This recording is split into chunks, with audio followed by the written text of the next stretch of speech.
সময় বদলেছে, সঙ্গে বদলেছে ভারতীয় সিনেমার দর্শকধারা। একসময় যেখানে বলিউডের প্রভাব ছিল সর্বোচ্চ, এখন সেখানে দক্ষিণী সিনেমার প্রতি আগ্রহ বেড়েছে বহুগুণ। শুধু দক্ষিণ ভারত নয়, হিন্দি সিনেমার দর্শকরাও ক্রমান্বয়ে দক্ষিণী সিনেমার প্রতি ঝুঁকছেন। স্বাভাবিকভাবেই এই জনপ্রিয়তার প্রভাব পড়েছে তারকাদের পারিশ্রমিকেও।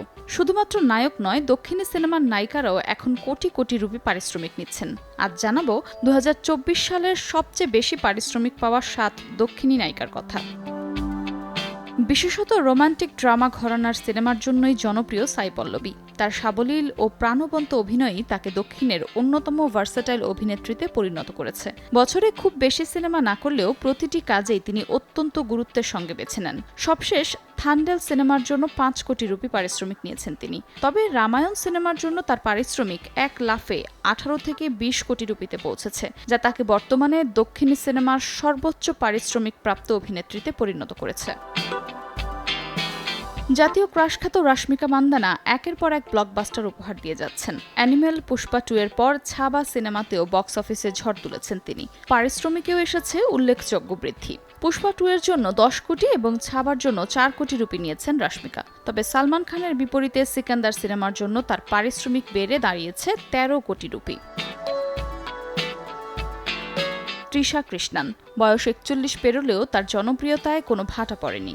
এখনও দাপটের সঙ্গে বড় বাজেটের সিনেমায় কাজ করে যাচ্ছেন তিনি। চলতি বছরে 7টি সিনেমার কাজ হাতে নিয়েছেন, যার মধ্যে বিশ্বম্ভর সিনেমার জন্য 12 কোটি রুপি পারিশ্রমিক নিয়েছেন তৃষা। সাধারণত প্রতি সিনেমার জন্য তিনি 10 থেকে 12 কোটি রুপি পারিশ্রমিক নেন। দক্ষিণী সিনেমার লেডি সুপারস্টার খ্যাত নয়নতারা কিছুদিন পরিবার ও সন্তান নিয়ে ব্যস্ত থাকলেও এবার ফিরেছেন পুরোদমে। 2023 সালে শাহরুখ খানের সঙ্গে জওয়ান দিয়ে বলিউডে অভিষেক হয়েছে তার। সিনেমাটির জন্য 10 কোটি রুপি নিয়েছিলেন নয়নতারা। পাশাপাশি তার বিয়ের ডকুমেন্টারি নেটফ্লিক্সের কাছে 25 কোটি রুপিতে বিক্রি করে আলোচনায় আসেন। দক্ষিণী সিনেমার অন্যতম জনপ্রিয় অভিনেত্রী সামান্থা রুথ প্রভু ক্যারিয়ারের শুরুর দিকে পারিশ্রমিকের তালিকায় শীর্ষের দিকে থাকলেও ব্যক্তিগত ও শারীরিক জটিলতায় কিছুটা পিছিয়ে পড়েন। তবে এখনও প্রতি সিনেমায় তিনি 3 থেকে 8 কোটি রুপি পারিশ্রমিক নিচ্ছেন। সম্প্রতি সিটাডেল হানিবানি ওয়েব সিরিজের জন্য 10 কোটি রুপি পারিশ্রমিক নিয়ে আলোচনায় আসেন তিনি।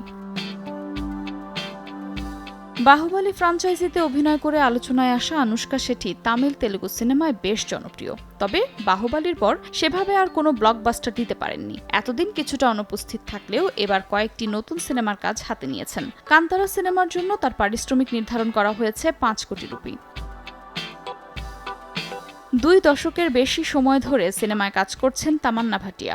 বাহুবলী সিনেমার পর তার জনপ্রিয়তা আরও বেড়েছে। বর্তমানে ওডেলা 2 সিনেমার জন্য তিনি 5 কোটি রুপি পারিশ্রমিক নিচ্ছেন।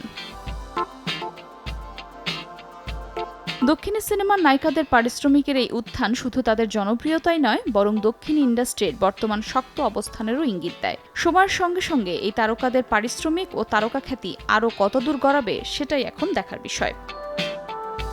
আফরোজা মৌটুসী, সময় সংবাদ।